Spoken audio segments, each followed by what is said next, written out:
Hi hello வணக்கம். இன்றைக்கி பார்த்தீங்க அப்படின்னா, நான் உங்ககிட்ட ஒரு 3 கொஸ்டின் கேட்க போகிறேன். என்னடா தம்மையில ஏதோ கொடுத்துருக்காங்க, உள்ளே வந்து பார்த்தா 3 கொஸ்டின் கேட்குறாங்கன்னு நினைக்க வேண்டாம். இந்த 3 கொஸ்டினுக்கு நீங்கள் என்ன ஆன்சர் பண்ணுறீங்க அப்படின்றத கமெண்ட் செக்ஷனில் சொல்லுங்கள்.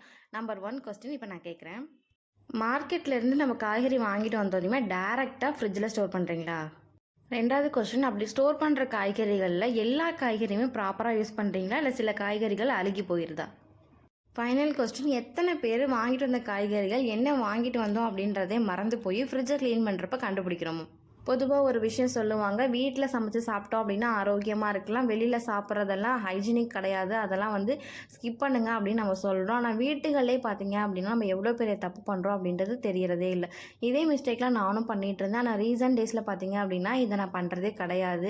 எப்போ காய்கறிகள் வாங்கிட்டு வந்தாலும் டேரெக்டாக ஃப்ரிட்ஜில் ஸ்டோர் பண்ணுற பழக்கத்தை நிப்பாட்டிட்டு இது போல் நான் வந்து க்ளீன் பண்ணுவேன். அந்த டிப்ஸை உங்களோட ஷேர் பண்ணிக்கிறேன். ஒரு பாத்திரத்தில் நல்ல தண்ணி எடுத்துக்கோங்க, இல்லை உப்பு, கல் உப்பு இருந்தாலும் சரி, சால்ட் இருந்தாலும் சரி போட்டுக்கோங்க. இதில் கொஞ்சமாக மஞ்சள்தூள் போட்டுக்கோங்க. கடையில் வாங்குகிற பாக்கெட்டாக இருந்தால் நீங்கள் போடுறதும் ஒன்று, போடாததும் ஒன்று. நல்லா சுத்தமான முறையில் கலப்படம் இல்லாத மஞ்சள் கிடச்சிச்சின்னா அதை வாங்கி பயன்படுத்துங்க. அந்த மஞ்சளை ஆட் பண்ணிவிட்டு வாங்கிட்டு வந்த காய்கறிகள் எல்லாம் இதில் போட்டு நல்லா கழுவி சுத்தம் பண்ணி ட்ரைன் ஆகிற மாதிரி ஒரு கூடையில் வந்து நீங்கள் போட்டு வச்சுருங்க. ஒரு அரை மணி நேரம் தண்ணி நல்லா வடிஞ்சதுக்கப்புறம் ஃப்ரிட்ஜில் ஸ்டோர் பண்ணி பாருங்கள். இந்த டிப்ஸை நீங்கள் யூஸ் பண்ணும்பொழுது நம்ம நல்லா ஹெல்த்தியான லைஃப் ஸ்டைலுக்குள்ளே என்ட்ரான மாதிரியும் இருக்கும். அதே சேம் டைம் பார்த்தீங்க அப்படின்னா காய்கறிகள் ஒன்றோட ஒன்று ஒட்டி அந்த ஈரத்தில் தான் சில காய்கறிகள் வந்து அழுகி போயிடும். அந்த மாதிரி சீக்கிரமாக வந்து காய்கறிகள் அழுகாமல் இருக்கும். வாங்கிட்டு வந்த எல்லா காய்கறியும் ப்ராப்பராக யூஸ் பண்ண மாதிரியும் இருக்கும். ரீசெண்ட் டேஸாக இந்த டிப்ஸை தான் நான் ஃபாலோ பண்ணிட்டு வரேன். எனக்கு நல்லாவே ஒர்க் அவுட் ஆகுது. ஸோ கண்டிப்பாக நீங்களும் இதே மாதிரி ட்ரை பண்ணி பாருங்கள். அண்ட் கழுவுனதுக்கப்புறம் டேரெக்டாக உடனே ஃப்ரிட்ஜில் வச்சிங்க அப்படின்னா அந்த ஈரத்தில் சீக்கிரம் கெட்டு போயிடும்.